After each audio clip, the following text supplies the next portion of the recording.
David? Yeah, so if Maria's not able to speak, would it be acceptable if I provide just an overview of her claim? I think it'd be very interesting to the committee because it's not all that unique. No, feel free until such time if Maria can chime in. David, why don't you give us a summary, please? Yeah, so Maria is a homeowner in Central California, and she was approached about contracting for a leased solar system. And a leased solar system was installed on her home, and that company filed bankruptcy. Another leasing company took that lease over. She was then subsequently approached by another contractor who is now revoked, and that contractor encouraged her to take out a PACE loan. So she took a PACE loan out on her house, and she's not been able to determine where the PACE funds went. So she can't provide any evidence as to who received those PACE funds. When we received the $5 million for our solar fund, we made an agreement that it would not pay out for bad PACE loans. So we can't consider a bad PACE loan in making a payout with the fund that we have. And so with Maria's case, it was very troubling because now she's having to make tax payments. I think most of you know that a PACE loan, it has a priority lien on your property. So you pay it back through your property taxes. So Maria's having to pay much higher property taxes, and she's having to make lease payments on one system. And I approached Department of Financial Protection and Innovation over her complaint. I believe they're looking into it. I was just trying to find some way that maybe we could provide her some financial relief. But after consulting with them, well, they reminded me that this is a clear example of how consumers have been harmed by PACE loans. As a lien on her house, the administrator that sold that PACE loan is bankrupt and not available. So she has no recourse to go to the PACE administrator, and that's, as you refer that to, I think it's Renovate American Hero. They're not available. She can't go to them. She can't get them to take the lien off. She has really no recourse, and she's finding it very difficult to identify a path to remove that lien from her home. So I did invite Maria to speak today to let you know about what she's had to endure. And I think that's something that you'll probably hear more about from Stacy Tutt in the next presenter. Thank you, David, for that summary for Maria. With that, Rico, are there any additional public comments? No, I see Maria has her hand raised, and I've sent requests to unmute. And I see that just now, as I'm speaking, she has been able to unmute. So Maria, you can speak if you have more to add. Hi, my name is Maria Barra, and I did everything that you said is correct. I've been dealing with this problem for many years already, and there's no resolution. I don't know what else to do. But you're right. I mean, they came to my house and they promised me that it was going to be everything was going to be free, and it was for low-income people. I believe in them. Then a year later, they came back and they said that Sonoma was going to go on bankrupt, so I had to sign a new agreement. So I did, believing that it was true, which it wasn't. So now I'm stuck with two solar companies, two contracts. Well, Maria, we appreciate your comment and respect. This is not a good situation for you, but thank you for sharing your experience to the committee so that we could take appropriate action. Thank you, Maria. Thank you. With that, Rico, any other further public comment? No other public comment. Thank you, sir. There is a motion. Sorry, we just had one came in as I was saying that. Josh Buswell, if you can unmute yourself, you can speak. This is Josh Buswell-Charco from the California Solar and Storage Association. I don't know if Maria is still unmuted, but Maria, if you, we have a customer intake form as well, and sometimes we're able to help customers such as yourself that are, having challenges getting in touch with the companies or having those problems resolved. I can't promise that, we'll make everything right, but we can certainly do our best to help you. And I can send a link, or I can share it in the chat here perhaps. And if you could pass it to her, we'd be happy to look into this case as well and see what we can do. Excellent. Michael, would you be able to share your point of contact if that fails? Most certainly, Chair. Thank you. Thank you so much for that offer. With that, there's a motion to recommend to the full board to consider one of or any of these alternative means of funding to continue the solar energy system resolution program. So with that, do I have a motion?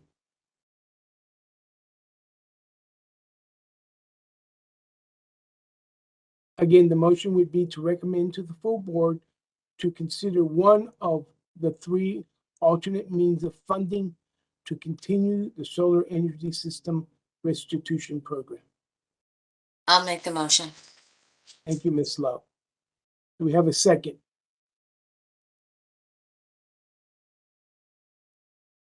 Johnny, I'll second.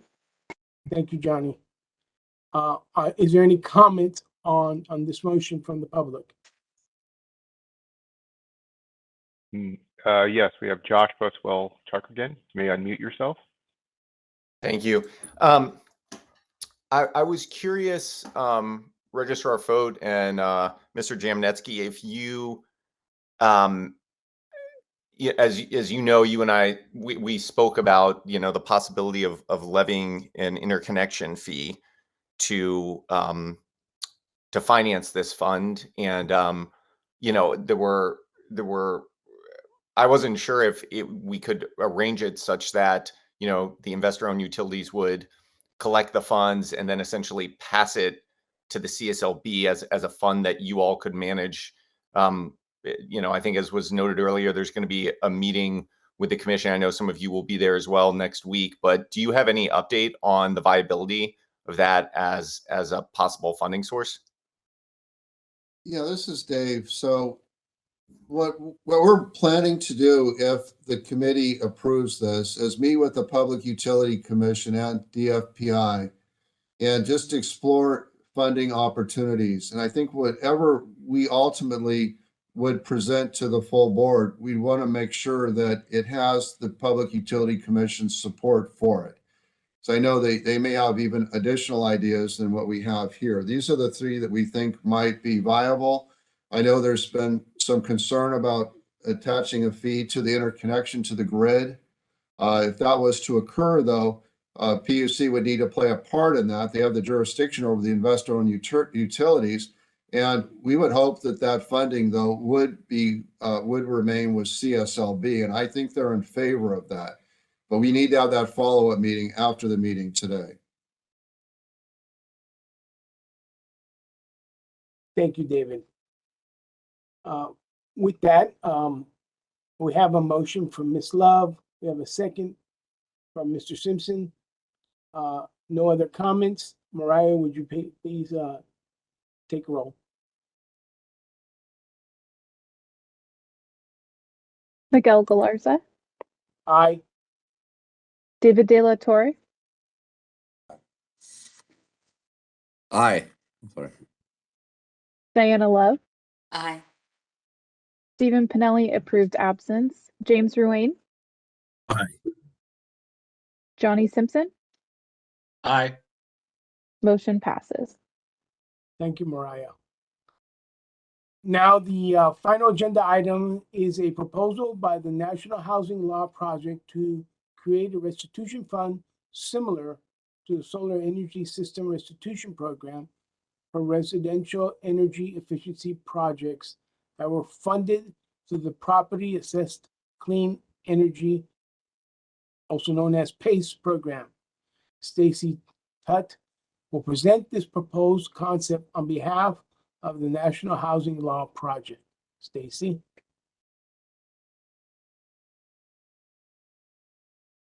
Are you available, Stacy? Yes, I'm speaking now. Can you hear me? Absolutely. Wonderful. Okay, great. So thank you so much for this opportunity to speak with you this morning. I'm actually here on behalf not only of the National Housing Law Project, but the Clean Energy Justice Coalition, which is a group of organizations throughout California and nationally that have come out in support of the establishment of a PACE restitution fund.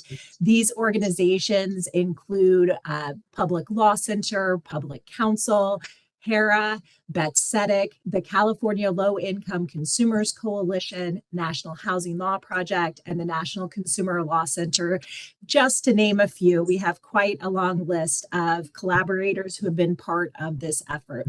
And this organization, the Clean Energy Justice Coalition, has been working not only to set up a PACE restitution fund, but has a long history in working to try to address the concerns in and around the PACE program. In particular, the coalition has been working and has done great things to create reform within this industry, including some that had been noted by our earlier speakers here. But what we did do to address some of the concerns around PACE were first to establish ability to pay measures, also worked to ensure that the DFPI would have oversight of the licensure of the program administrators, and participated in the stakeholder meetings and commenting on the DFPI's regulations that were issued to address some of the consumer protection concerns within the industry. And those became effective in October of 2021. So we have been striving very hard to address the previous concerns within the Property Assessed Clean Energy program and feel the statutory changes and regulations have really worked significantly to address some of these concerns. However, one of the issues that remains, and it remains of great concern to our homeowners here in California, is the lack of relief or restitution that is available to these homeowners. We've heard already from one just today, but regrettably what happens in these circumstances to our homeowners is that when a PACE assessment is placed on a property, it creates a super priority lien, which means it gets front line in how it is paid. And it requires homeowners to pay back those assessments through their property taxes. And regrettably, because of a number of the consumer protection violations from the past, what we have found in California is that one of the largest originators of PACE, Renovate America, actually had to file bankruptcy a few years back because of the number of lawsuits that were pending against them in this situation. And regrettably, as part of that bankruptcy, it left so many homeowners without any relief or ability to remove those PACE assessments from their properties, which is why we are here today and talking with you about the PACE Restitution Fund.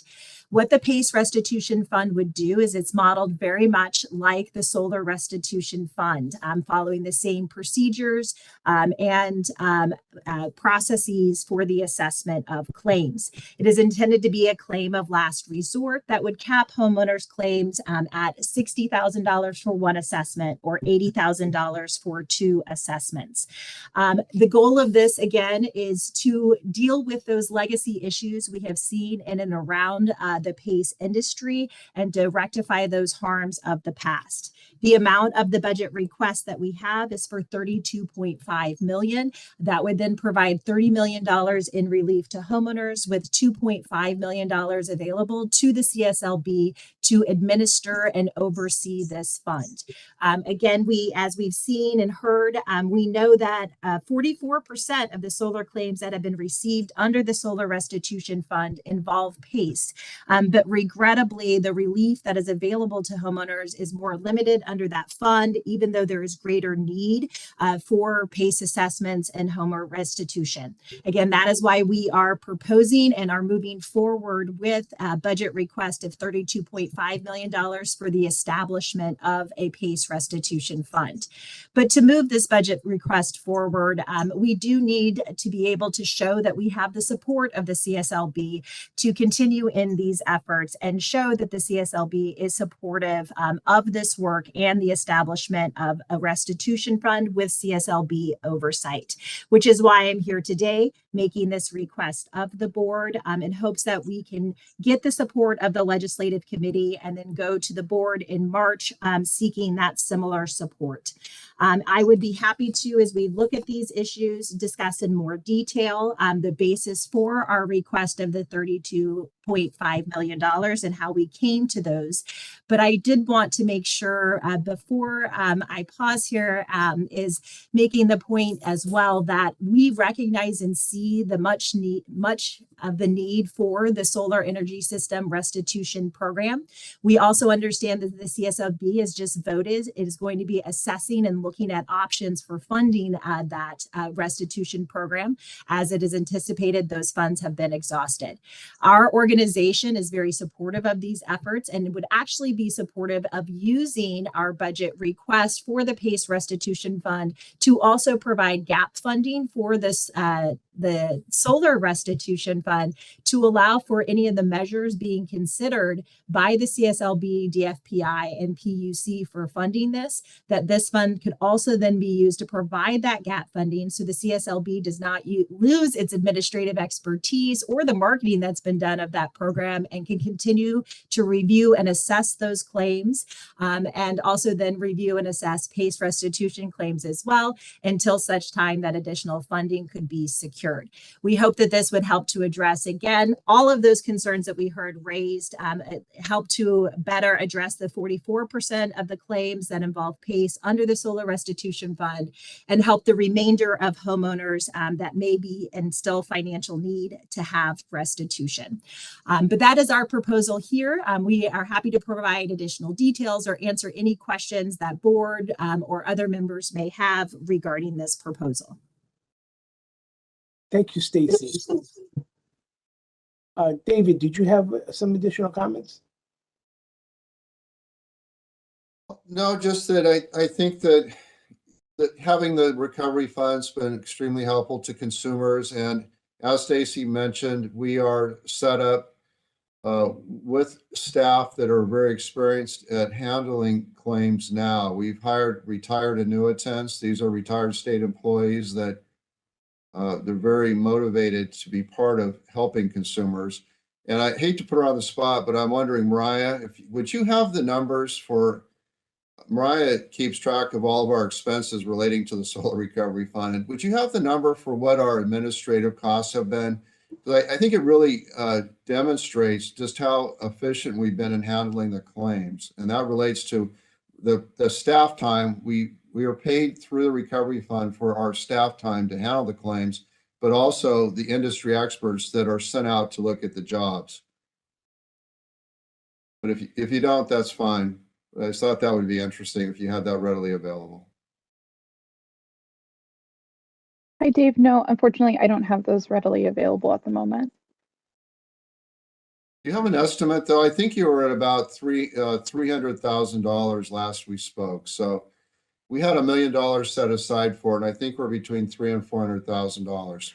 Just to give you a kind of an estimate, because if we were to receive the $32 million, I think it was that Stacy talked about, that would be $2.5 million for administrative costs, which we believe is sufficient to handle the fund if it was to be placed at CSLB. Dave, I think Stacy Paul, our budgets manager, might have some of that info. That's okay. We can, if anybody's interested, we can send out later. Actually, Dave, you are accurate. As of the end of December, it's $300,000 that we've spent in admin cost. Outstanding, Stacy. I didn't know you were with us. Thank you. Mhm. Yeah, thank you, David. Thank you again, Stacy. So with that, CSLB's staff is requesting that our legislative committee to recommend to the full board that they support this proposal to create a PACE restitution fund for consumers harmed by PACE loans. Are there any comments from our committee members? We have a hand raised from Christy. So, my only question is, should it be support in concept because you don't have any actual text before you? I know that it was mentioned that it would function like the other program, but I guess I'm a little concerned about the board saying unequivocally until there's actual text for them to see. I mean, it's up to you if you want to go with the current motion or maybe just say this, support the concept of it until you see how it's going to be fully fleshed out in legislation. I don't know. That's my idea. Just not seeing the framework in the packet for you. Yeah, and correct me if I'm wrong, staff, but I think all we're doing is recommending a proposal to create said legislation or fund. So with that would come obviously the legislation, the rules and the regs and so forth. Am I not correct? You're correct, Chair Galarza. It's my understanding we're asking the committee to support this in concept. I know Stacy went add anything to that, but that would be what I would be asking for from a staff level. We'll see how it plays out. With that consideration taken in Stacy's comments, are there any committee members that would like to have a comment? We have a hand raised from Johnny Simpson. Go ahead, Johnny. Yeah, I think Stacy's correct. I'm sorry, Christy is correct. The devil is always in the detail, and some of the proposals for funding this is, in my view, a little outlandish. So, when we start talking about interconnect fees, we're talking about all the utilities being involved and collecting funds, and I can guarantee you there will be a multitude of contractors standing in front of the PUC saying, no more funds collected from our consumers to pay for bad contractors. So, it's very important to understand that depending upon however this money is to be collected, the board be able to support it or not support it. So I think I think the wording is important. I think the concept of restitution is good. But at the same time, it's got to be fair to all consumers, not just for those who have elected to take PACE loans. I mean, in some respects, PACE loans themselves, in my opinion, are, maybe the Attorney General should be involved in this more. So just my 2 cents. Thank you, Johnny. Any other committee members? No other hands are raised. Thank you. Is there anyone else from the public that would like to make a comment on this item? Yes, Chris Peterson has their hand raised. Chris, you can unmute yourself and speak.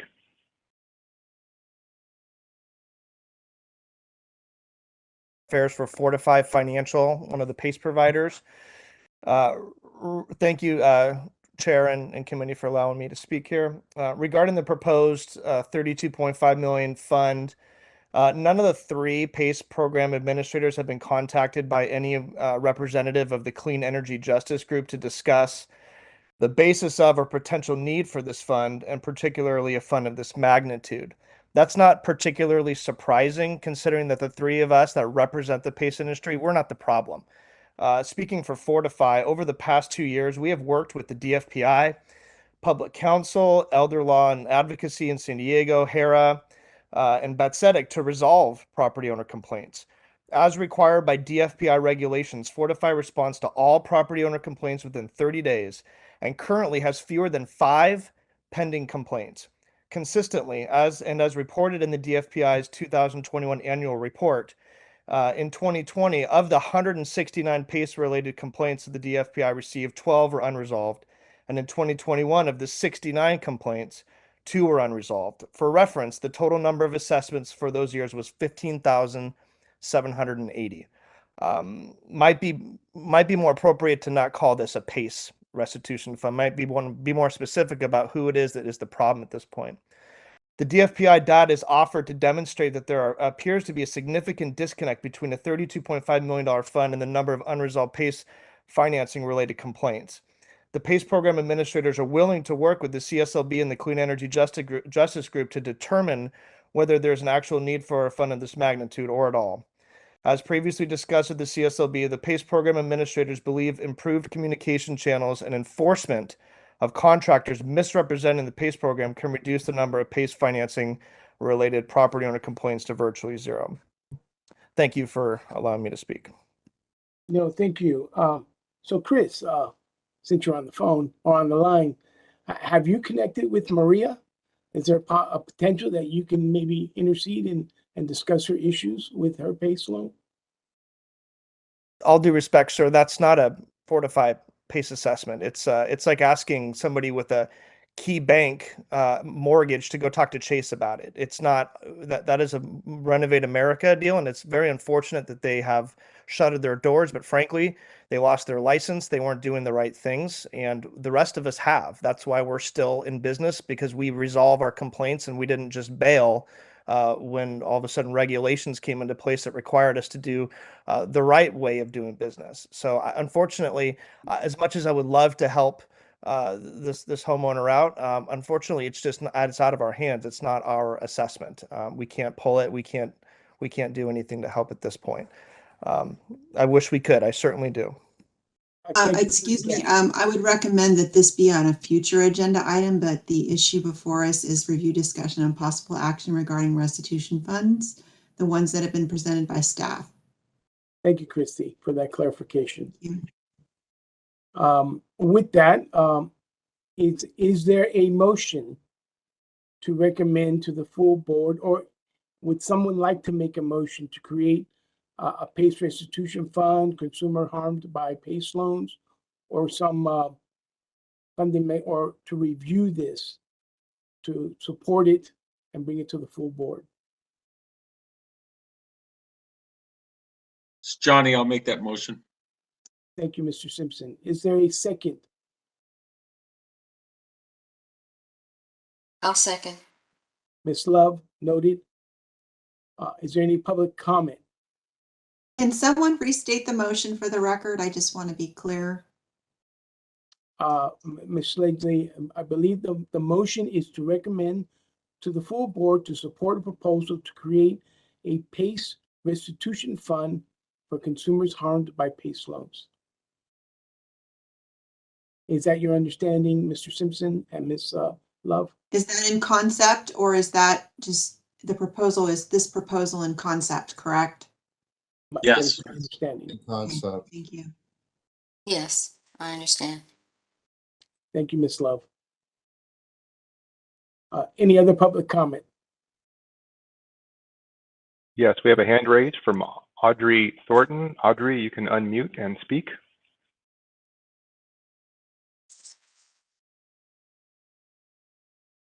This is Audrey Thornton, and I am with Housing and Economic Rights Advocates.